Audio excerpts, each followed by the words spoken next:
বনটা যেন আরো অন্ধকার হয়ে গেল। আজ মনে হচ্ছে যেন সন্ধে অনেক তাড়াতাড়ি নেমে এলো। চুপ চুপ থাকো। এই বনে রাত নামা মানে ছায়ারা জেগে ওঠে। ছায়া? হ্যাঁ, ওরা সবটাই দেখে, কিন্তু নিজেদের দেখায় না।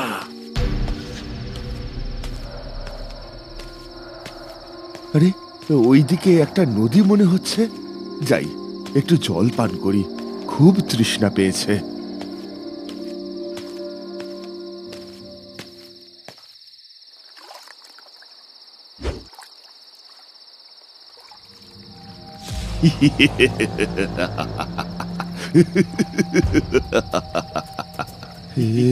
কি জলের মধ্যে এটা কে কে হাসছে? এটা তো আমারই মুখ, কিন্তু এমন হাসছে কেন? কিন্তু কিন্তু এটা কিভাবে সম্ভব? না না, এটা হতে পারে না, এটা হতে পারে না। আমি বলেছিলাম ওই জাদুকর ছায়া নিয়ে প্রতারণা করে। ওটা ওটা তোমার ছায়া নয় কাঠুরিয়া, ওটা তোমাকে ভুল পথে নিয়ে যাওয়ার ফাঁদ। ফিরে এসো, শিগগিরই ফিরে এসো। আমাদের তাড়াতাড়ি যেতে হবে। সময় সময় ফুরিয়ে যাচ্ছে। তাড়াতাড়ি চলো, তাড়াতাড়ি চলো। এ কি রাজকন্যা মীরা, তোমার কণ্ঠস্বর হঠাৎ এমন ভারী লাগছে কেন? তুমি তুমি ঠিক আছো তো? আমাকে প্রশ্ন করো না। চলো চলো, এখনই এখনই চলো। কাঠুরিয়া, আমার মনে হচ্ছে এটা রাজকন্যা মীরা নয়। কি বলছো? হ্যাঁ, আমার মনে হচ্ছে ওই জাদুকর ওই পুতুলে ভর করেছে। আমরা ভুল পথে যাচ্ছি। ঠিক তাই, আর ভুল পথ মানেই মৃত্যু। আমি বুঝতে পারছি না, কি বিশ্বাস করব, কাকে বিশ্বাস করব। কি হলো কি? আমি বলছি না, চলো। দেরি হলে তুমি আর তোমার স্ত্রী কেউই বাঁচবে না। শিগগির চলো, চলো বলছি। কাঠুরিয়ার বুকের ভেতরটা কেঁপে ওঠে, তবু সে কিচ্ছু বলে না। চুপচাপ শুধু পুতুলের দিকে তাকিয়ে থাকে। আমার কোনো কিছু ঠিক লাগছে না, শুধু যেন মনে হচ্ছে কোনো বড় সড় বিপদে পড়তে চলেছি।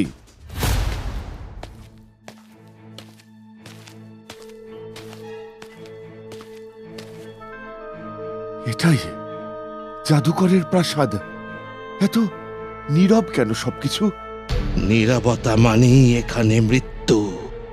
সাবধান থেকো, প্রতিটা ছায়া তোমাকে দেখছে। আচ্ছা, ওই তিনটে জিনিস কোথায় পাবো? অবশেষে তুমি এসেছো কাঠুরিয়া।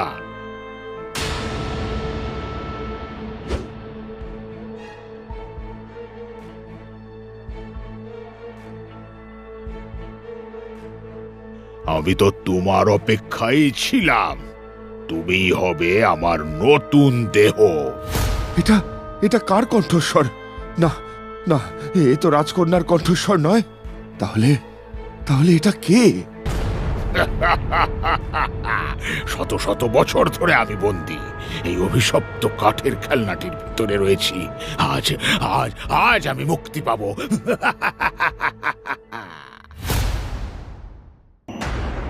আমি রাজকন্যা মীরা, আর ওই কাঠের পুতুলটায় যার শব্দ তুমি শুনতে পাচ্ছ সেটাই হচ্ছে জাদুকর। কি, তুমি রাজকন্যা? আর পুতুলের মধ্যে যে আছে সে হলো ওই জাদুকর? হ্যাঁ কাঠুরিয়া, আমার আত্মা এই খরগোশের দেহে লুকোনো ছিল। ওই জাদুকর আমাকে বন্দি করেছিল। তুমি এসব কি বলছো? আমি তো কিছুই বুঝতে পারছি না। আমার সাথে এমন ছলনার কারণ কি? আমাকে তুমি ক্ষমা করো কাঠুরিয়া, এছাড়া আমার কাছে আর অন্য কোনো উপায় ছিল না। ও যে আমার দেহ দখল করে আমার আত্মাকে বন্দি করে রেখেছিল। ওই ওই পুতুলটা আসলে জাদুকরের কারাগার। তোমাকে না হয় ও বন্দি করেছে, কিন্তু এই পুতুলের মধ্যে ওই জাদুকরের আত্মা এলো কিভাবে? ওর নিজের আত্মাকে বন্দি করে রাখো এই পুতুলে, যাতে কেউ বুঝতেই না পারে আসলে কে কোনটা। মূর্খ মূর্খ কাঠুরিয়া, আমার চাল বোঝার ক্ষমতা সবার থাকে না রে। দেখলি তো কিভাবে আমি তোকে এখান অব্দি টেনে নিয়ে এলাম। কিন্তু আমাকে এখানে নিয়ে আসার কারণ কি? কারণ তোর দেহ দিয়েই তো এবার আমার সমস্ত ইচ্ছা পূরণ হবে। তোর দেহ সে স্বপ্ন আর বাস্তব দুটো দুনিয়াতেই চলাফেরা করতে পারে, আর এই ক্ষমতাটাই তো আমার চাই। একেবারে ওই ক্ষমতা যখন আমার কাছে চলে আসবে, আমি হয়ে যাব পৃথিবীর সর্বশ্রেষ্ঠ জাদুকর। এবার আমি ধীরে ধীরে তোর শরীরের মধ্যে প্রবেশ করব কাঠুরিয়া, আর তোর শরীরের মধ্যেই চিরজীবী হব। তুই কিচ্ছু করতে পারবি না।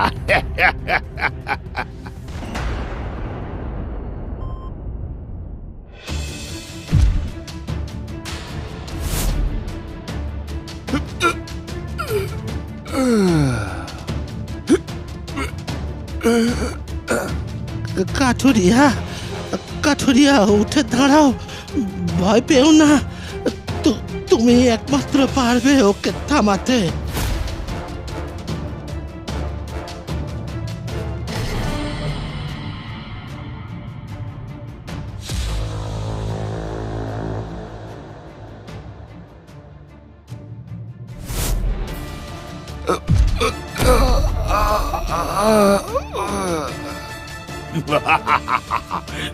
তুই কি ভাবছিস একজন সাধারণ দরিদ্র কাঠুরিয়া হয়ে তুই আমাকে থামাতে পারবি? ভয়, শক্তি, অন্ধকার, ক্ষমতা, আমি সব কিছুতেই তোর ঊর্ধ্বে।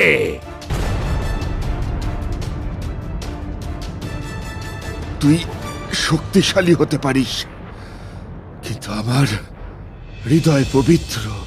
এই বন, এই আকাশ তোর চেয়ে অনেক বড়। এদের শক্তি তোর চেয়ে অনেক অনেক বেশি, আর এদের প্রত্যেকের আশীর্বাদ আমার উপর আছে।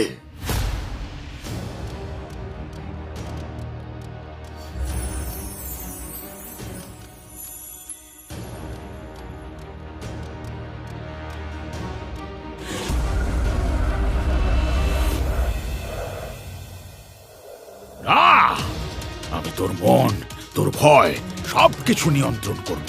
তুই পারবি না আমাকে থামাতে, পারবি না। আমার কোনো ভয় নেই, কারণ সত্য আমার সাথে আছে।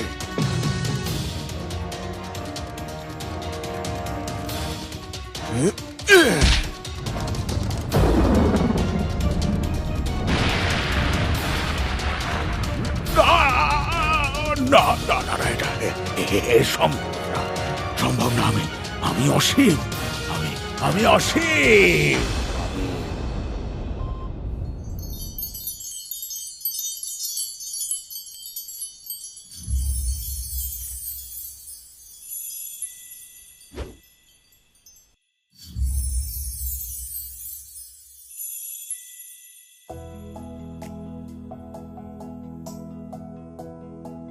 ধন্যবাদ কাঠুরিয়া, তোমার হৃদয়ের বিশুদ্ধতায় আমি মুক্ত,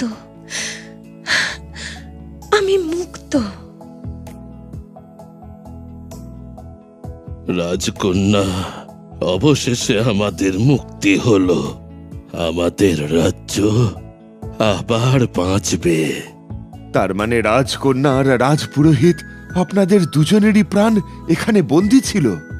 হ্যাঁ, আমাদের দুজনের প্রাণ ওই জাদুকর দুখণ্ড করে এই পুতুল আর খরগোশের মধ্যে রেখেছিল। তুমি আমাদের দুজনেরই প্রাণ ফেরালে কাঠুরিয়া।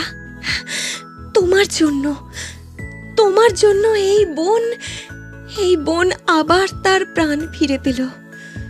ধন্যবাদ কাঠুরিয়া, তোমাকে অসংখ্য ধন্যবাদ। আমি তো শুধু সত্যকে রক্ষা করতে চেয়েছিলাম, আর সেই পথে নিজেকেই খুঁজে পেলাম। এইবার তোমরা মুক্ত। যাও রাজকন্যা, তোমরা তোমাদের রাজ্যে ফিরে যাও। আমাকেও যে এইবার ফিরতে হবে। সারস বউ যে আমার অপেক্ষায় পথ চেয়ে বসে আছে। তোমার এই ঋণ আমি কখনো ভুলতে পারবো না কাঠুরিয়া।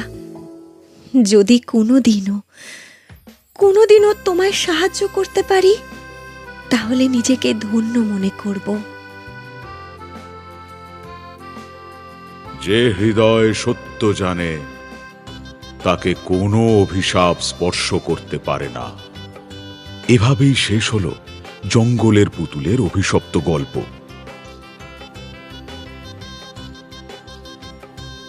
কিন্তু শুরু হলো সত্য, আলো আর নতুন জীবনের।